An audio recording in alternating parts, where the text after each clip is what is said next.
Hello friends, അപ്പോൾ കുറച്ച് ദിവസമായി ഞാൻ വീട് ചെയ്തിട്ട് അപ്പോൾ ഇന്ന് ഏതായാലും ഒരു ഹെയർ കെയർ ആയിട്ടാണ് വന്നിരിക്കുന്നത് കേട്ടോ. അപ്പോൾ അതിന് ഞാൻ ആദ്യം അടിച്ച് ചെമ്പരത്തിയുടെ പൂവാണ്. അതേപോലെ ചെമ്പരത്തി ഇല എടുത്തിട്ടുണ്ട് കേട്ടോ. തളിര ഇല പൊട്ടിക്കാൻ ശ്രദ്ധിക്കണം. പിന്നെ നമുക്ക് വേണ്ടത് തലേദിവസത്തെ കഞ്ഞിവെള്ളമാണ്. അതിലേക്ക് ഞാൻ കുറച്ച് ഉലുവ സോക്ക് ചെയ്ത് വെച്ചിട്ടുണ്ട്. ഇനി നമുക്കിത് മൂന്നും കൂടി നന്നായിട്ടൊന്ന് അരച്ചെടുക്കണം. അരച്ചെടുത്ത് ഈ രൂപത്തിലായിരിക്കും കിട്ടുക. ഇനി നമുക്ക് ഇതൊന്ന് അരിച്ചെടുക്കണം കേട്ടോ. അപ്പോൾ ഒരു തുണി വെച്ചാണ് ഞാൻ അരിക്കുന്നത്. നമുക്കിത് വേണമെങ്കിൽ കല്ലിൽ വെച്ച് ഒരതിയിട്ട് അരച്ചെടുക്കാം കേട്ടോ. പക്ഷെ ഞാനവിടെ മിക്സിയിൽ അരച്ചാണ് എടുക്കുന്നത്. ഇപ്പം എല്ലാവരും അങ്ങനെയാണല്ലോ ചെയ്യുന്നത്. ഇത് അരിച്ചെടുത്ത് ഈ രൂപത്തിലാണ് കിട്ടുക. ഇനി ഇത് നമുക്ക് ഹെയറിലോട്ട് പുരട്ടി കൊടുക്കാം. അപ്പോൾ ആദ്യം തന്നെ നമുക്ക് തലയിൽ കുറച്ച് എണ്ണ തേക്കണം കേട്ടോ. നമ്മൾ ഏത് പാക്ക് ഇടുമ്പോഴും നമ്മൾ എണ്ണ തേച്ചിട്ട് വേണം ചെയ്യാൻ.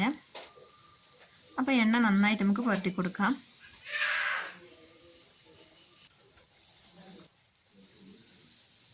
അങ്ങനെ എണ്ണ ഞാൻ എല്ലാവിടെയും അപ്ലൈ ചെയ്ത് കൊടുത്തിട്ടുണ്ട്. അപ്പോൾ അതിനുശേഷം നമുക്ക് മുടിയുടെ ഓരോ ഇഴ എടുത്തിട്ട് അതിലോട്ട് പാക്ക് അപ്ലൈ ചെയ്ത് കൊടുക്കാവുന്നതാണ് കേട്ടോ. ഇങ്ങനെ ചെയ്യുന്നതായിരിക്കും ഒന്നുകൂടി എഫക്റ്റീവ് ആയിട്ടുള്ളത്. അങ്ങനെയാണെങ്കിൽ നമ്മുടെ ഹെയറിൽ എല്ലാവിടേക്കും പാക്ക് വളരെ ഈസി ആയിട്ട് തന്നെ എത്തുന്നതായിരിക്കും. അപ്പോൾ ഓരോ ഇഴ എടുത്ത് ഞാൻ എല്ലാവിടെ അപ്ലൈ ചെയ്ത് കൊടുക്കുന്നുണ്ട് കേട്ടോ. അപ്പോൾ തലയിൽ ഞാൻ ഫുള്ളായിട്ട് ഇത് അപ്ലൈ ചെയ്ത് കഴിഞ്ഞു. ഇനി അപ്പോൾ ബാക്കി വന്നത് നമ്മുടെ മുടിയുടെ അറ്റത്തൊക്കെ തേച്ച് കൊടുക്കുകയാണ് കേട്ടോ. ഡാൻഡ്രഫ് മാറാൻ അതുപോലെ തന്നെ മുടി കൊഴിച്ചിൽ നിൽക്കാനൊക്കെ നമുക്ക് ഈ പാക്ക് ആഴ്ചയിൽ 3 ദിവസം അപ്ലൈ ചെയ്ത് കൊടുക്കാവുന്നതാണ്. അപ്പോൾ ഞാൻ ബാക്കി വന്ന മുഴുവൻ മുടിയുടെ അറ്റത്തൊക്കെ തേച്ച് കൊടുത്തിട്ടുണ്ട്.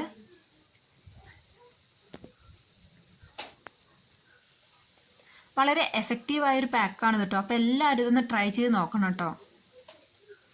അപ്പോൾ ഒരു 15 മിനിറ്റ് കഴിഞ്ഞിട്ട് ഇത് വാഷ് ചെയ്ത് കളയാവുന്നതാണ്.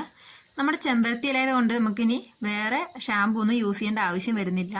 അപ്പോൾ ഇത്രയേ ഉള്ളൂ ഇന്നത്തെ വീഡിയോ. വീഡിയോ ഇഷ്ടപ്പെട്ട ചാനൽ ലൈക്ക് ചെയ്യുക, സബ്സ്ക്രൈബ് ചെയ്യുക, സപ്പോർട്ട് ചെയ്യുക. അപ്പോൾ അടുത്ത വീഡിയോ ആയിട്ട് വീണ്ടും വരുന്നതായിരിക്കും. Tata, bye bye.